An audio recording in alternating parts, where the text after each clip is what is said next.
OK, merci Omar. Merci tout le monde d'être venu aujourd'hui. Je suis ça me fait vraiment plaisir qu'il y ait beaucoup de monde présent aujourd'hui. Puis je pense que ça témoigne du fait justement que le PL 96, la loi 96, elle a passé maintenant. C'est un sujet qui interpelle beaucoup de gens. Puis comme Omar l'a dit, c'est un sujet qui a amené beaucoup de confusion dans la gauche, dans le mouvement syndical. Donc c'est la première réforme importante de la loi 101, la fameuse charte de la langue française qui a été adoptée en 1977. Puis c'est une situation assez inusitée quand on y pense. C'est que la CAQ et QS ont voté ensemble un projet de loi. C'est pas souvent qu'on voit ça. Puis clairement, il faut une explication au fait que la CAQ, un gouvernement de droite, un parti des patrons, puisse avoir l'appui de QS et de beaucoup de syndicats sur un de ces projets de loi les plus importants. Et donc, comment est-ce qu'on peut expliquer ça? Mais je pense plus largement aussi, c'est une occasion de discuter quelle devrait être la position socialiste sur la question linguistique, dans ce débat-là en particulier, mais aussi en général. Puis je pense que c'est pas un secret pour personne que les racines de la question de la loi 96, elles se trouvent dans l'histoire d'oppression des francophones au Québec et au Canada. Mais juste avant de rentrer là-dedans, il faut au moins décrire de quoi il est question avec la loi 96. Je suppose que tout le monde le sait au moins un peu. Mais donc, c'est une loi qui vise à ajouter à la Constitution canadienne, d'ailleurs, une reconnaissance des caractéristiques fondamentales du Québec et le français comme langue commune du Québec. Donc, c'est plutôt symbolique. Mais au-delà du symbolique, ça élargit la loi 101 aux petites entreprises de 25 à 49 employés. Mais vraiment, le plus controversé de la loi, c'est les mesures comme la suivante, celle de faire que les immigrants, après une période de 6 mois, recevraient des communications juste en français de la part de l'État. Je ne sais pas comment ils pensent que les immigrants peuvent apprendre le français en 6 mois, mais c'est ça qui est proposé dans la loi. Il y a aussi une limite sur la possibilité de croissance des places dans les cégeps anglophones, un maximum de 8,7 %, qui est le poids des Québécois anglophones, le poids des anglophones dans la population québécoise. Ce qui est assez ironique, en fait, que les nationalistes vont faire des cégeps anglophones des endroits plus prestigieux, parce que ça va être plus contingenté, c'est un petit peu bizarre. Il y a 3 cours de plus en français, et aussi une épreuve uniforme de français dans les cégeps anglophones, puis ça a été particulièrement décrié par les dirigeants autochtones. Pour beaucoup de peuples autochtones, le français, c'est une 3e langue. Puis c'est sûr que ça crée des frustrations. Mais la réalité aussi, c'est qu'il y a presque rien dans ce projet de loi-là qui va réellement favoriser l'apprentissage du français. Mais d'abord, il faut se poser la question, pourquoi la CAQ fait ça? Mais je pense que c'est une provocation délibérée. Ça visait à susciter la colère, gagner l'appui des travailleurs francophones sur le dos des minorités. Donc le plan de la CAQ est quand même assez clair. À quelques mois des élections, le parti n'a rien à dire sur l'inflation, sur la crise du logement, sur sa gestion de la pandémie, sur l'environnement. Quoi de mieux que détourner un peu l'attention pour se faire réélire? Ils ont d'ailleurs, il y a quelques semaines, réouvert le débat sur le chemin Roxham, où supposément plein d'immigrants viennent envahir le Québec. C'était évident que c'était juste pour créer une controverse avec le gouvernement fédéral. Puis au sujet de la langue, Legault a dit au dernier congrès de la CAQ, qui parlait d'ailleurs juste de la fierté d'être québécois, c'est juste une question de temps avant qu'on devienne la Louisiane. Ouh, là, ça fait peur parce que la Louisiane, le français, a été très menacé. Mais c'est une exagération complètement absurde, mais qui montre ce que la CAQ veut envoyer comme message. Que la nation est menacée, notre langue est en déclin, puis il y a juste la CAQ qui peut empêcher le désastre. Mais avec la loi 96, il y a autre chose avec ça, c'est que la CAQ force le Parti libéral à prendre son image du Parti des anglophones, puis a mis Québec solidaire devant le choix de décevoir les immigrants et les autochtones ou d'être dépeints comme des mauvais nationalistes. Puis le pire, c'est que ça a marché. QS a été le seul parti qui a voté pour la loi 96 à l'Assemblée nationale, ce qui est assez incroyable quand on y pense. À 3-4 mois des élections, QS vote avec le gouvernement. C'est quelque chose d'assez spécial. Mais donc la CAQ, ça s'inscrit dans quelque chose de plus large. La CAQ tente depuis 4 ans, puis je pense qu'on doit admettre qu'avec un certain succès, de se présenter comme les grands défenseurs de la nation québécoise, devant les empiètements du gouvernement fédéral et des méchantes minorités partout. Ça lui permet de gagner l'appui des travailleurs francophones sur le dos des minorités. Puis la loi 96, mais elle s'inscrit dans cette tendance-là. Puis QS a affirmé que, bon, ils appuyaient le projet de loi, mais qu'un gouvernement solidaire annulerait les pires aspects, ceux qui attaquent les immigrants et les autochtones. Je vais revenir là-dessus, mais même, il faut se poser la question, c'est pourquoi QS sent le besoin d'appuyer le projet de loi pour un peu prouver qu'ils ont à cœur la langue française. Mais c'est là qu'il faut creuser dans l'histoire, parce que c'est pas possible de comprendre ce qui se passe sans regarder l'histoire de la question linguistique au Québec et plus largement au Canada. Donc, l'oppression des francophones, c'est une longue histoire au Canada, pas juste au Québec. Évidemment, il y a eu des mesures d'assimilation des francophones partout dans le Canada. Mais c'est une oppression qui a pris une forme très aiguë, je dirais, avec la montée du capitalisme au Québec en particulier. Les impérialistes anglo-canadiens et américains ont massivement investi au Québec. Ça crée une large classe ouvrière, majoritairement francophone, exploitée par des patrons majoritairement, presque exclusivement anglophones. L'anglais a toujours été la langue des affaires, la langue du travail. Puis les travailleurs francophones ont été longtemps parmi les groupes ethniques ou linguistiques les moins bien payés au Québec, alors qu'ils sont la majorité. Par exemple, en 1961, le salaire moyen des hommes francophones unilingues correspondait à 52% de celui des anglophones. C'était comparable aux Noirs américains versus les Blancs à la même époque.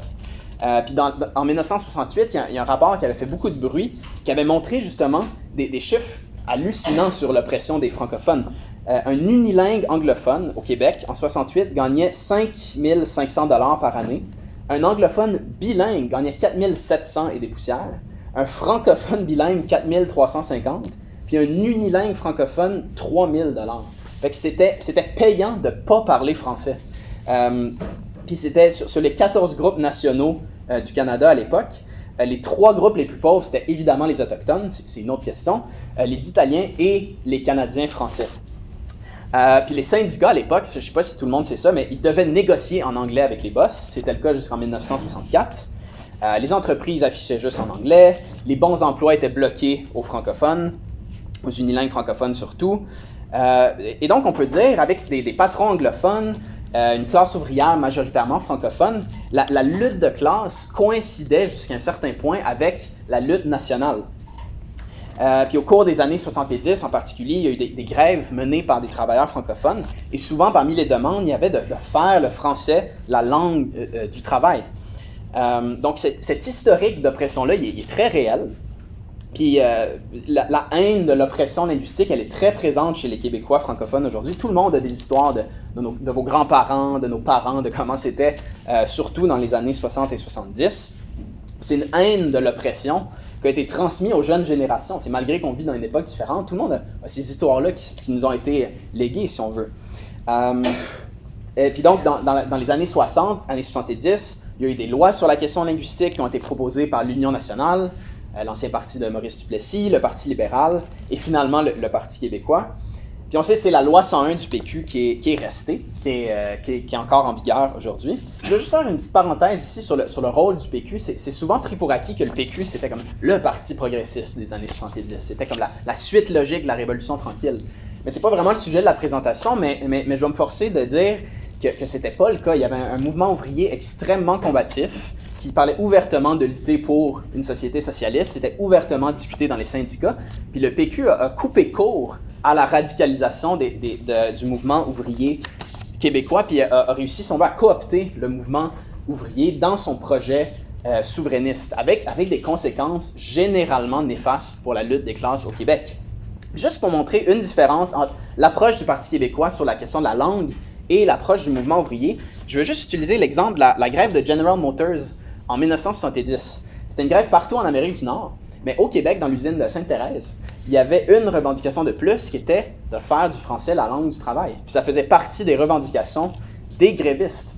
Puis René Lévesque est venu visiter les travailleurs en 1970, puis il a dit, et je cite, « Ce n'est pas à 2000 Québécois courageux de porter le Québec sur leurs épaules. Retournez au travail, nous autres, on va s'occuper du problème. » Donc ça montre deux approches radicalement différentes sur la question linguistique. Il y a celle des travailleurs qui luttent par leur propre méthode contre l'oppression, et celle de René Lévesque qui dit aux travailleurs d'aller chez eux, puis que l'État bourgeois va s'occuper du problème. Puis c'est un aperçu de ce qui allait s'en tenir. Puis justement, le PQ a réussi à prendre le pouvoir en 1976. Puis il était perçu, je pense à tort, mais il était quand même perçu comme le parti qui défend les travailleurs, le petit peuple québécois. Puis une de leurs promesses, c'était de régler la question linguistique. Puis ça s'est concrétisé avec la fameuse loi 101 de 1977. Et donc la loi 101, ça a fait du français la langue officielle pour de nombreuses sphères de la vie publique, le système judiciaire, les projets de loi, l'enseignement, l'affichage et tout le reste. Puis je dois dire, la vaste majorité de la population québécoise, je suis sûr que tout le monde s'en rend compte, appuie la loi 101 ou la prend pour acquis. T'sais. Puis je pense que la raison, c'est l'historique d'oppression. Il y a quelque chose de progressiste. Et la volonté de vivre dans sa langue maternelle, de ne pas être discriminé, c'est quelque chose qui est progressiste. Puis dans la loi 101, il y a des dispositions qui visent à garantir le droit de travailler en français, met fin à la discrimination à l'embauche, la discrimination contre les francophones, favorise la francisation. Puis ça répondait au désir de lutter contre l'oppression. Puis les patrons pleuraient à l'époque, « Oh mon Dieu, ça va donc être difficile de franciser les entreprises. » Mais malgré la furie des boss, ben, la loi a marché jusqu'à un certain point, puis les pires manifestations de l'oppression des francophones ont commencé à progressivement diminuer. Puis je pense que c'est pour ça que la loi 101 est encore très populaire aujourd'hui, ou juste prise pour acquis. Puis ça vient aussi de la méfiance historique envers l'anglais pour toutes sortes de raisons. Puis c'est sûr qu'il y a des aspects de la loi 101 qui ont été des pas en avant dans la lutte contre l'oppression. Mais je pense qu'il y a quelque chose d'important, c'est dans chaque phénomène social, il faut être capable de regarder ce qui est progressiste, puis le distinguer de ce qui est réactionnaire. Puis dans le cas de la langue, c'est possible, en luttant contre l'oppression, en luttant contre l'imposition d'une langue, ben, d'aller trop loin dans l'autre sens. Puis je pense qu'il y a des aspects de la loi 101 qui allaient dans la mauvaise direction. Par exemple, la première version de la loi 101, ça rendait obligatoire pour les entreprises et les organismes gouvernementaux d'afficher et de communiquer en français seulement. Puis même dans les communautés où une minorité ou même une majorité anglophone vivait. Puis ils ont créé l'OQLF, l'Office québécois de la langue française, qui devait veiller à l'application des mesures. Puis donc, c'était une approche généralement bureaucratique de la question linguistique. Puis sans surprise, ça engendrait des décisions un peu absurdes d'avoir des lois mur à mur comme ça qui s'appliquent partout. Par exemple, en 2015, l'OQLF a ordonné à la ville de Saint-Lazare d'enlever les panneaux « Welcome » de leur ville. C'est un peu niaiseux. Puis il y a un tiers de la ville qui parle anglais. Mais le règlement, c'est qu'il faut 50% d'anglophones pour avoir le droit de l'affichage bilingue. Donc, c'est une règle, un critère vraiment bureaucratique. Là, aussitôt que tu tombes en dessous, non, plus de panneau welcome. Puis, il faut se demander, mais en quoi des mesures comme ça aident à l'apprentissage du français puis à la lutte contre l'oppression? Ça n'a rien à voir. Le seul résultat, c'est d'aliéner des travailleurs francophones, des immigrants, et d'alimenter les dissensions pour des niaiseries, ben franchement. Mais c'est pas juste des niaiseries, parce qu'en 2015, il y a eu le cas de Gaspé, où un hôpital a dû enlever leurs affiches bilingues à la demande de l'OQLF. C'est arrivé plus récemment, dans un hôpital de Lachute, où 17% de la population est anglophone. Puis la décision d'ailleurs à Lachute avait été dénoncée par les maires de la région, dont 6 sont francophones. Mais donc, ce genre de décision-là peut juste favoriser le ressentiment de la minorité linguistique puis les divisions sur des lignes linguistiques. Puis c'est une chose des panneaux welcome, le monde va comprendre bienvenue, mais dans un hôpital, on niaise pas avec ça. C'est l'affichage dans un hôpital et dans les lieux les plus importants pour la vie sociale, ben, ça devrait être dans le plus de langues possible, le plus de langues nécessaires pour une communauté donnée. Mais le point ici, c'est que c'est une chose de lutter contre l'oppression linguistique, mais c'en est une autre d'imposer des mesures bureaucratiques par l'État, mur à mur, pour supposément renforcer l'usage du français. Fait que c'est une distinction qui est vraiment importante. Puis je pense que c'est le temps ici de faire un petit détour pour discuter plus généralement. Donc nous, la riposte, on est marxiste, on s'en cache pas. Donc c'est quoi la position marxiste sur la question de la langue en général? Mais la question de la langue et la question nationale, c'est une question complexe. Puis c'est possible de tomber dans toutes sortes de pièges. d'un bord puis de l'autre. Puis c'est important pour les marxistes québécois en particulier, et canadiens, d'avoir la bonne position. Puis au Québec, si on ne fait pas attention, on peut sans s'en apercevoir finir dans le camp des nationalistes bourgeois ou petits bourgeois. C'est quelque chose qu'on a vu souvent au Québec, à mon avis. Mais donc, c'est quoi la position sur la question linguistique? De manière générale, le point de départ des marxistes, c'est la chose suivante. C'est ce qui contribue à renforcer l'unité de la classe ouvrière dans sa lutte contre les patrons, leurs amis du gouvernement, contre l'oppression, c'est progressiste. Puis ce qui tend à la diviser ou à l'affaiblir dans cette lutte-là, c'est réactionnaire et ça devrait être combattu. Notre point de départ, c'est la lutte pour sortir du capitalisme, pour une nouvelle société. Puis on lutte pour tout ce qui peut renforcer les travailleurs, les travailleuses dans cette lutte-là. Puis les travailleurs, qui soient québécois, canadiens, anglophones, francophones, autochtones, immigrants, ont tous intérêt à renverser l'État fédéral canadien puis le système capitaliste que cet État-là soutient. Et donc, il faut partir de ces principes-là sur la question linguistique. Mais en ce sens-là, on est, puis je pense que ça va de soi, contre la discrimination basée sur la langue ou n'importe quel autre critère. Ça affaiblit les travailleurs, ça nous monte les uns contre les autres. Mais on peut dire en ce sens-là que la position marxiste, c'est une position négative. Ce que je veux dire par là, c'est qu'on est contre l'oppression linguistique, mais pas pour une langue ou une autre. C'est une distinction importante, puis je pense que c'est ça qui permet de renforcer l'unité des travailleurs dans leur lutte. Puis la ligne est mince, mais des fois, le fait de prendre parti pour une langue, pour une nation, une culture, mais ça amène souvent à défendre ta langue contre celle des autres, à opprimer d'autres langues ou nations ou cultures.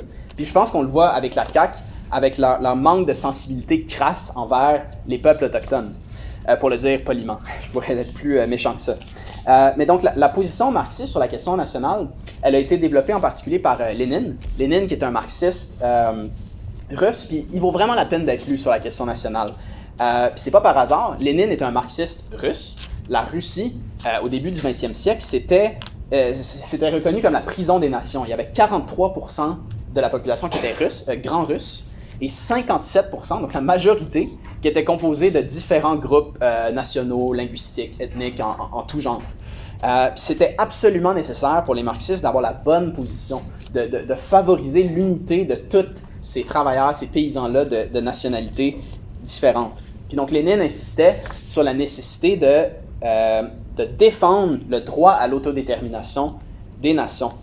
Puis le but de ça, de dire aux nations, on a le droit, vous avez le droit de former votre propre État, de prendre vos propres décisions, c'était pour surmonter les divisions nationales. Pas les accentuer, c'était surmonter les divisions nationales, surmonter l'hostilité entre les nations, puis unir les travailleurs de différentes nationalités.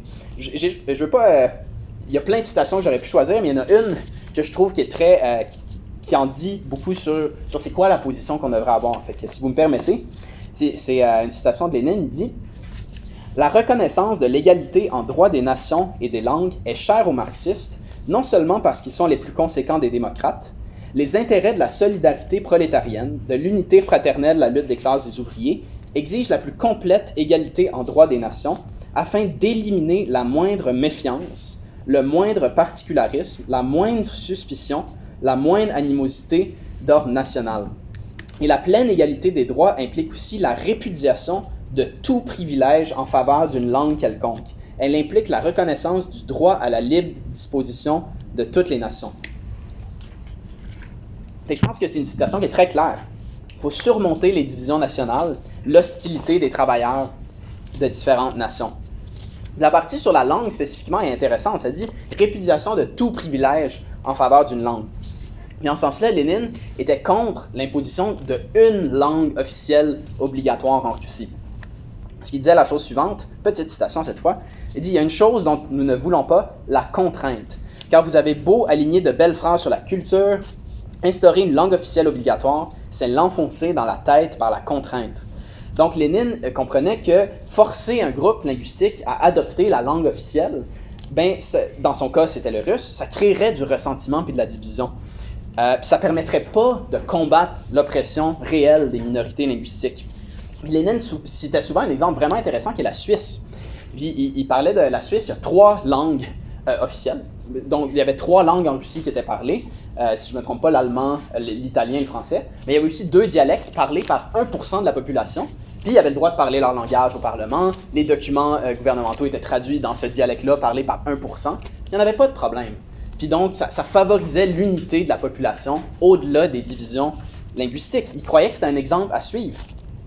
Puis il expliquait justement qu'en éliminant la contrainte d'apprendre une langue, mais c'est ça qui ferait que les gens voudraient apprendre la langue de la majorité. Il allait même jusqu'à dire, si on enlève la contrainte, plein de gens vont vouloir apprendre le russe. C'est une langue riche, qui a une riche tradition littéraire.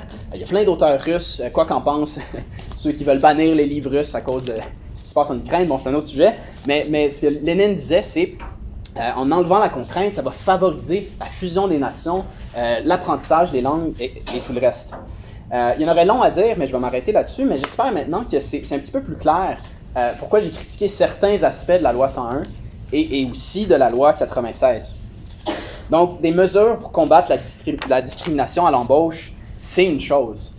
Mais des mesures bureaucratiques, mur à mur, pour imposer le français, comme par exemple la règle des 6 mois sur les immigrants, mais ça, c'en est une autre, puis ça ne marche pas. Ça va juste amener de la suspicion, du ressentiment.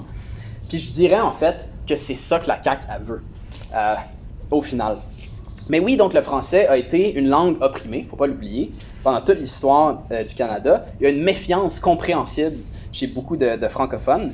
Puis on le voit aussi périodiquement dans l'actualité des gens comme Michael Rousseau, le PDG d'Air Canada, qui dit « moi j'ai vécu toute ma vie à Montréal, jamais parlé un mot de français, pas de problème. » C'est normal que ça frustre le monde de voir des gens de même qu'on a coincé dans les années 60. Mais ça montre que l'anglo-chauvinisme, il existe encore au Canada. Il est bien présent dans la classe dirigeante au Canada. Mais en tant que socialiste au Québec, que socialiste francophone, il faut réaliser qu'une partie de la classe dirigeante, à travers la CAQ, utilise le sentiment progressiste des francophones contre l'oppression, pas pour lutter contre l'oppression, mais pour attaquer les immigrants, les autochtones, les anglophones, puis à diviser pour mieux régner. Fait qu'il faut être très conscient de ce que la CAQ fait a rien à voir avec la lutte contre l'oppression. Mais il faut se poser la question aussi, pourquoi la CAQ ouvre ce débat-là maintenant? Mais il faut aussi regarder, je l'expliquais un peu au début, mais c'est intéressant de regarder l'histoire du mouvement nationaliste mainstream depuis 20-30 ans. Comme j'ai dit tantôt, dans les années 60-70, généralement, la lutte de classe tendait à coïncider avec la lutte nationale. Mais malheureusement, dans les années 70, notamment après la défaite des luttes ouvrières de masse de cette époque-là, le Front commun 72 en particulier, le Parti québécois a coopté le mouvement syndical. Puis c'est dans son projet essentiellement de réaménager la Confédération canadienne sans toucher au capitalisme. Puis donc, pendant toute une période, le débat fédéraliste-souverainisme a dominé la politique québécoise et généralement, les politiques de classe ont pris le siège arrière, si on veut. Mais depuis l'échec du référendum de 1995, c'est pas un secret que le mouvement nationaliste est en crise. Mais aussi, d'un autre côté, depuis 1995, pensez-y, toutes les luttes de masse qu'il y a eu au Québec, à moins que je me trompe, ont toutes porté sur des enjeux de classe. Il y a eu le mouvement contre la mondialisation en 2001, les grèves étudiantes de 2005, de 2012, les fronts communs du secteur public à tous les 5-6 ans. Puis la crise du mouvement nationaliste, pendant ce temps-là, elle s'est manifestée par la création de QS, à gauche du PQ, donc la gauche nationaliste de son propre parti. Puis à droite aussi, il y a eu la formation de l'ADQ, l'Action démocratique du Québec, qui est devenue la CAQ par la suite, donc les nationalistes de droite. Puis avec la baisse d'intérêt pour un référendum, qui est très documenté dans beaucoup de sondages, le mouvement nationaliste a dû se réinventer. Puis c'est dans ce contexte-là qu'on a vu la montée du nationalisme identitaire. Puis donc, dans une époque, puis les années 2000, c'est une grosse époque d'austérité, de coupure, d'attaque contre les travailleurs, les jeunes. Puis les partis au pouvoir, à commencer par le PQ, mais aussi la DQ, la CAQ et les libéraux québécois aussi, tous ont utilisé toutes sortes de questions relatives aux symboles religieux, aux valeurs québécoises, entre gros guillemets, pour diviser les travailleurs puis dévier leur attention. Puis ça a commencé au milieu des années 2000 avec la jeune visage dans la salle, mais la crise, entre guillemets, des accommodements raisonnables, où des signes religieux portés par quelques personnes sont devenus soudainement un débat public, le débat public le plus important de l'histoire du Québec. Ça, c'est Mathieu Bock-Côté qui dit ça. Les femmes musulmanes qui portent le voile, en particulier, ont été les victimes, les vraies victimes de ça. Dans la vraie vie, dans la rue et ailleurs. Donc, harcèlement et tout ça. Puis c'était pas étranger à la xénophobie qui avait suivi le 11 septembre 2001. Il y a eu la Charte des valeurs du PQ en 2013 qui s'inscrivait là-dedans. Le PQ qui est un gouvernement très impopulaire après avoir imposé des mesures d'austérité, après avoir pris le pouvoir en 2012. Mais quoi de mieux que discuter de nos valeurs pour se faire réélire? Ça n'a pas marché, mais il y a eu la loi 21 après de la CAQ qui a concrétisé, pas concrétisé, mais qui a mis la cerise sur le Sunday du débat sur les signes religieux, en interdisant les signes religieux pour les policiers, les juges et les enseignantes en particulier. Mais c'est là qu'on voit le changement dans le mouvement nationaliste. Pensez-y, une lutte contre l'oppression, une lutte contre l'impérialisme dans les années 60 est devenue une lutte des francophones contre les immigrants et les femmes musulmanes. Il y a un monde de différence. Mais donc, la montée du nationalisme identitaire, ça a culminé avec l'arrivée au pouvoir de la CAQ. Et donc, je pense que c'est la raison pourquoi je parle de ça, c'est que c'est impossible de comprendre pleinement la loi 96 sans prendre en contexte tout ça. Puis la loi 96, elle s'inscrit dans le nationalisme identitaire de la CAQ. Ils ont délibérément ouvert le débat pour susciter les divisions linguistiques, dévier l'attention de d'autres sujets. Puis je pense que le rôle de la gauche devrait être de dénoncer ces manœuvres-là de la CAQ. Mais la loi 96 et la loi 21, c'est semblable, mais c'est différent. Parce que la loi 96, elle touche une vraie corde sensible, qui est l'oppression linguistique. Puis je dois dire aussi que la CAQ, elle reçoit pas mal d'aide du Canada anglais, si on veut être honnête. Parce que, comme je l'ai mentionné tantôt, la classe dirigeante canadienne, elle a toujours été teintée d'anglo-chauvinisme. Puis l'opposition à la loi 96 au Canada est vraiment teintée d'anglo-chauvinisme et d'hypocrisie. C'est fou, tu lis les articles du Globe and Mail, du National Post, c'est un peu comme si c'était la pire affaire qui n'était jamais arrivée dans l'histoire récente du Canada. Oh mon Dieu, c'est donc bien affreux, la loi 96. Puis du monde, le National Post a jamais de problème avec l'oppression des Autochtones, ont jamais de problème avec les lois spéciales contre les travailleurs, ont jamais de problème avec l'austérité. Mais la loi 96, c'est la pire affaire qui est jamais arrivée. C'est une hypocrisie dégueulasse. Puis il laisse entendre, ah oui, le Canada, c'est un havre de paix et de démocratie, mais pas le Québec. Fait qu'on voit que... Ah, puis ils ferment les yeux aussi. Quand est-ce qu'on les entend parler de l'oppression des francophones au Canada anglais? Jamais. Fait qu'il y a une grosse hypocrisie dans le Canada anglais. Puis on ne peut pas faire aucune concession à l'anglo-chauvinisme dans la lutte contre le nationalisme identitaire de la CAQ. Mais cela dit, c'est important de réaliser qu'en tant que gens au Québec, que socialistes au Québec, notre rôle, c'est de dénoncer d'abord notre propre classe dirigeante. Puis je pense que c'est le rôle des jeunes, des travailleurs au Canada anglais, de eux aussi dénoncer leur propre classe dirigeante et leur anglo-chauvinisme. Puis c'est pas parce que les anglo-chauvins canadiens attaquent la loi 96 qu'il faudrait la défendre. Mais oui, donc ça touche une corde sensible. Puis donc le principal argument, en fait, de ceux qui défendent la loi 96, c'est qu'il y a un déclin du français qu'il faut stopper. Puis ici aussi, la gauche accepte l'argument de la droite. Mais sur le déclin du français, il faut aussi avoir une approche sobre, puis regarder les faits. Puis je pense que les faits montrent autre chose. Puis je vais prendre le temps d'aller avec une couple de statistiques parce que c'est vraiment important de comprendre que le déclin du français est au minimum largement exagéré, mais dans les faits, il n'est pas en déclin, au Québec du moins. Donc 94% des Québécois sont capables de soutenir une conversation en français. Les nationalistes identitaires, eux, ils disent, quand ils parlent du déclin du français, ils parlent de deux indicateurs. Ils parlent de la langue parlée à la maison, puis le recul du français comme langue maternelle. C'est vrai que ça recule dans ces deux indicateurs-là, mais donc qui est à blâmer si la langue maternelle baisse? C'est les immigrants, c'est les gens de d'autres langues. Donc, on voit le jupon xénophobe qui dépasse. C'est quoi le problème avec le fait que quelqu'un parle ourdou, créole, arabe à la maison? Ça nous regarde pas, c'est pas un problème. Puis d'ailleurs, parlant des allophones, en 2011 et 2016, 75% des allophones qui ont adopté une autre langue comme langue qu'ils parlent régulièrement à la maison ont adopté le français. 75%, 3/4 des allophones. C'est la même chose pour la langue parlée au travail.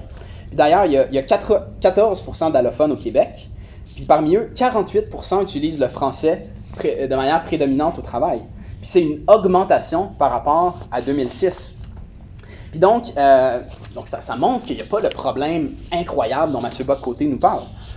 Puis les nationalistes identitaires, ils passent sous silence le fait que, oui, la langue maternelle, le français comme langue maternelle est en baisse, et comme langue parlée à la maison, comme seule langue parlée, mais c'est la même tendance pour l'anglais au Canada. Puis c'est le même phénomène d'immigration, de gens qui parlent d'autres langues, puis qui parlent une autre langue à la maison, puis qui généralement vont adopter la langue de la majorité au travail, dans la rue ou entre amis. Puis en réalité, la proportion de la population qui parle le français à la maison au Québec, elle a augmenté. Elle a passé, pas de beaucoup, mais elle a augmenté de 87 à 87,1% en 2011 et 2016. Encore une fois, j'ai fait les maths, mais c'est pas une baisse, ça. Donc c'est ça, il y a beaucoup d'autres chiffres que je pourrais nommer, mais on voit bien qu'on est loin d'une chute libre du français ou d'une invasion d'anglophones. Puis d'ailleurs, il y a aussi un problème des fois qui a été souligné dans certains articles récents dans l'actualité, pas juste l'actualité en général, le magazine l'actualité, qui montre que même le terme allophone, il rend pas justice à la réalité. Tu sais, quelqu'un qui est arabe, puis qui est rendu parfaitement bilingue arabe-français, il est francophone ou il est allophone? Tu sais? Fait qu'il y a une limite aussi à cette statistique-là qui voit les allophones comme un groupe figé. Tu sais. Puis aussi, il y a quelque chose qu'on devrait prendre bien conscience à gauche, c'est que la prémisse du déclin du français amène les pires des nationalistes identitaires à des conclusions ouvertement xénophobes. T'sais, Mathieu Bock-Côté, il dit « Ah non, moi c'est pas la théorie du grand remplacement », mais il dit « On est en train de se faire envahir, puis Québec, les Québécois vont disparaître. » C'est pas loin. Mais donc, il faut bien comprendre qu'il y a cet aspect-là dans le mouvement nationaliste et qu'il faut combattre ça. Et donc, depuis 4 ans, je l'ai dit, la CAQ, elle surfe sur une vague de popularité. Ils prétendent se porter à la défense du petit peuple québécois à la manière de Maurice Duplessis. La loi 21, la loi 96 en est des exemples. On veut créer une unité nationale derrière la CAQ, unifier les travailleurs québécois francophones contre un ennemi extérieur. Puis donc, mais le problème avec ça, en fait, c'est que, je dois dire, il y a eu très peu d'opposition à la CAQ sur ce front-là. Puis c'est là que je vais en venir au moins brièvement au rôle de Québec solidaire. J'ai dit tantôt, c'est le seul parti qui a voté pour la loi, ce qui est vraiment bizarre. Mais essentiellement, l'argument, c'est ce que j'ai dit tantôt. Dire, ah oui, la loi 96, c'est peut-être pas si bon que ça, mais il y a un déclin du français. On a déjà discuté du déclin du français, mais je pense vraiment que QS est tombé dans un piège tendu par la CAQ. Et donc, il y a Ruba Gazal, qui est la porte-parole de QS en matière de langue, qui a essayé de justifier la position du parti en disant les entreprises qui veulent pas se franciser, ben ils ont juste à s'en aller du Québec, tu sais. Puis elle dit les entreprises parlent juste une langue, celle de l'argent. C'est un bon discours, mais ça n'a rien à voir avec la loi 96. La loi 96, c'est pas une attaque d'abord contre les patrons, c'est une attaque contre les immigrants et les autochtones.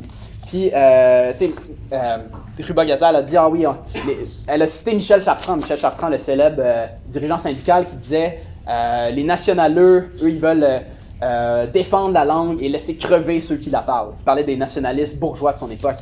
Puis Ruba Gazal a cité Michel Chartrand, puis c'est bien beau, mais vous venez de voter avec les nationaleux. Il y a quelque chose qui ne connecte pas.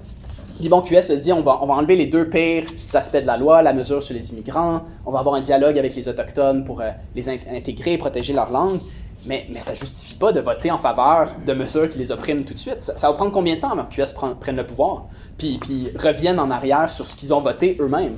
Ils avaient d'ailleurs même pas besoin de voter, la CAQ a une majorité. Donc il n'y a pas de bonne raison d'avoir fait ça, puis je pense que le résultat... puis il y a beaucoup de monde, je crois, qui ça a frustré que QS fasse ça. Pas juste des militants de QS de longue date, mais des gens un peu plus en marge du parti, si je peux le dire comme ça, qui aiment QS ou qui vont voter pour eux. Ça crée un choc, c'est voter avec la CAQ.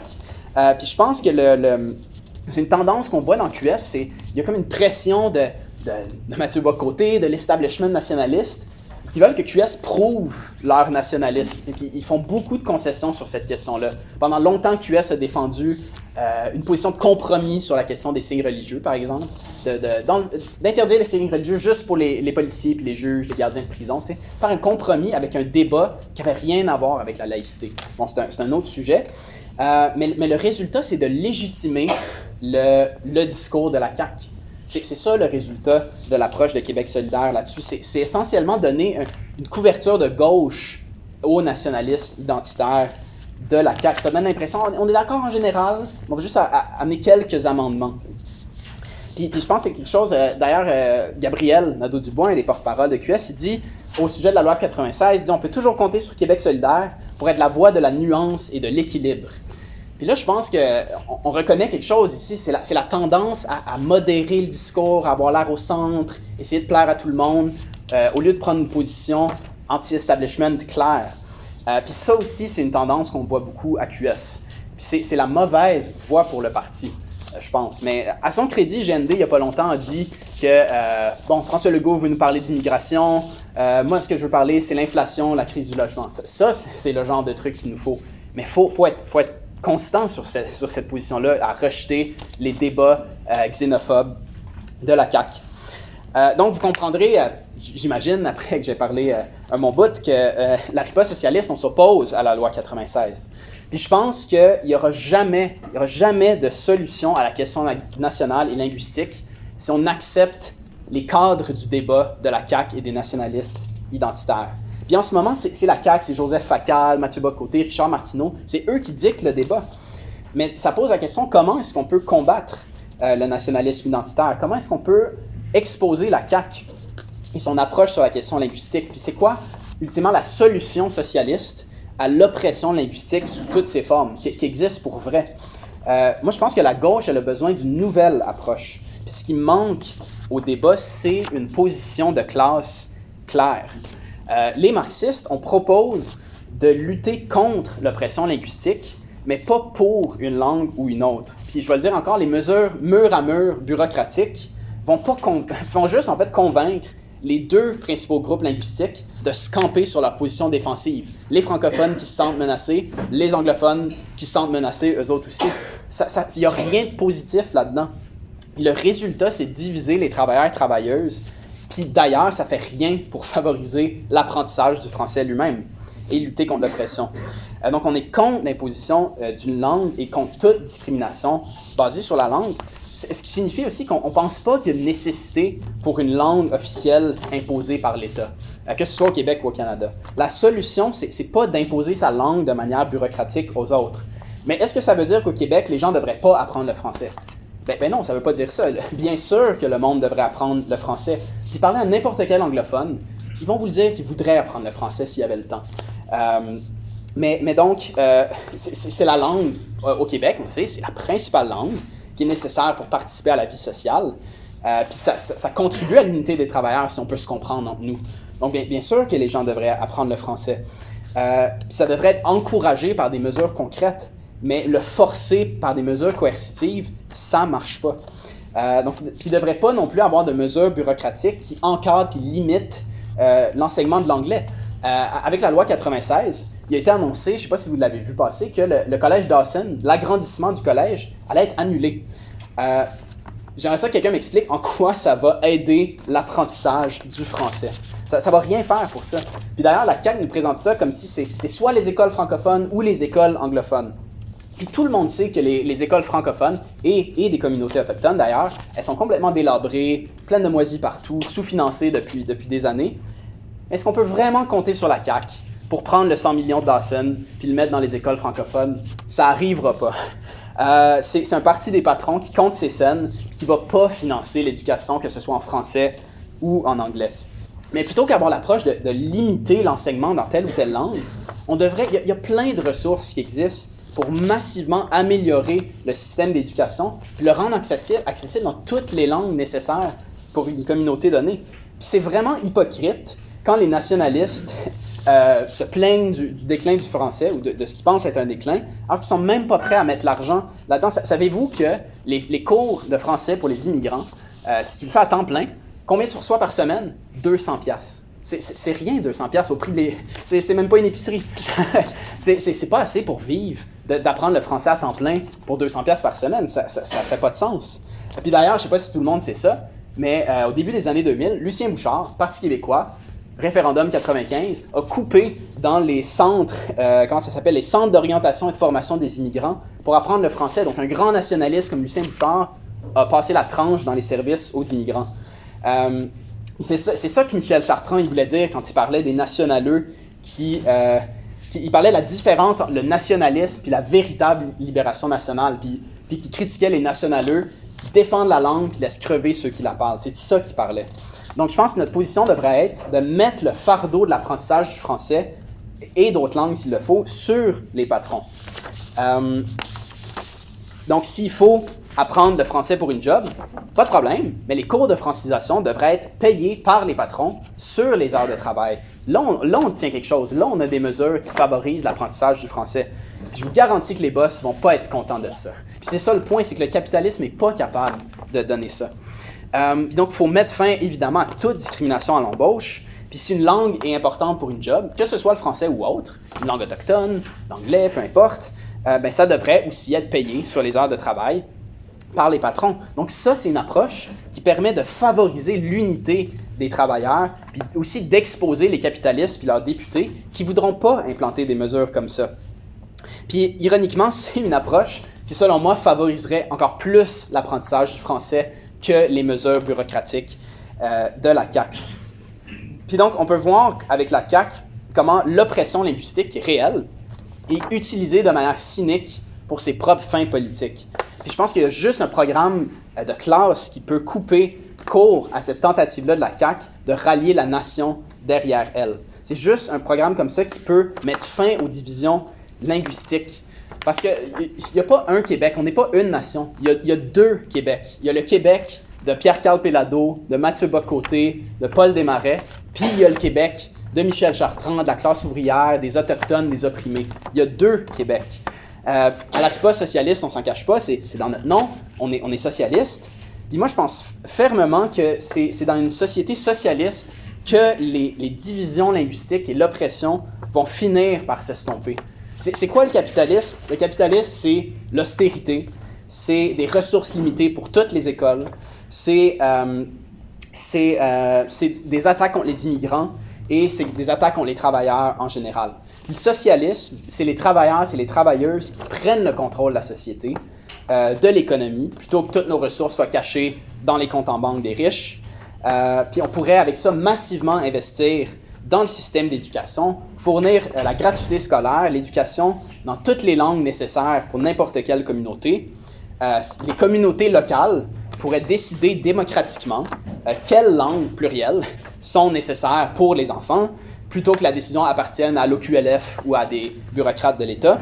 Puis c'est un contrôle qui serait évidemment particulièrement important pour les Autochtones. On comprend pourquoi. Pour transmettre leur culture, leur langue à leurs enfants. Puis bien sûr, je pense que le français serait la principale langue enseignée aux enfants, plus souvent qu'autrement au Québec. Mais il y a un point qu'on oublie souvent, les enfants n'ont pas de difficulté à apprendre n'importe quelle langue. Un enfant de 0 à 4-5 ans peut apprendre 3-4 langues en même temps. Puis tout le monde le sait que c'est une richesse de savoir plein de langues. Je suis tellement jaloux des gens qui parlent 4-5 langues, qui peuvent aller dans à peu près n'importe quel pays et se faire comprendre. C'est une énorme richesse. Puis en libérant toute la richesse qui existe dans la société, bien, ça fait plusieurs fois que je le dis, mais on pourrait massivement investir dans l'éducation, dans la francisation si nécessaire, dans l'apprentissage de toutes les langues. Puis on pourrait offrir des cours, de la littérature. Puis donc, ça mettrait fin une fois pour toutes aux divisions puis à l'oppression linguistique. Donc, je ne pense pas qu'il y en aura de solution à la question linguistique et la question nationale sous le capitalisme. Donc, plus que jamais, ce qu'on a besoin, c'est d'un mouvement uni des travailleurs, des travailleuses, des opprimés de toutes les origines contre la bourgeoisie québécoise, francophone, contre Paul Desmarais, contre Pierre-Carl Péladeau, contre les capitalistes anglo-canadiens. Mais au Québec, pour combattre la CAQ, pour combattre les nationaleux, ça nous prend une perspective socialiste. C'est ça dont le mouvement a besoin. Donc, il y a beaucoup de choses à dire, j'en aurais à rajouter, mais je vais m'arrêter ici. J'espère qu'on va avoir une bonne discussion et merci de m'avoir écouté.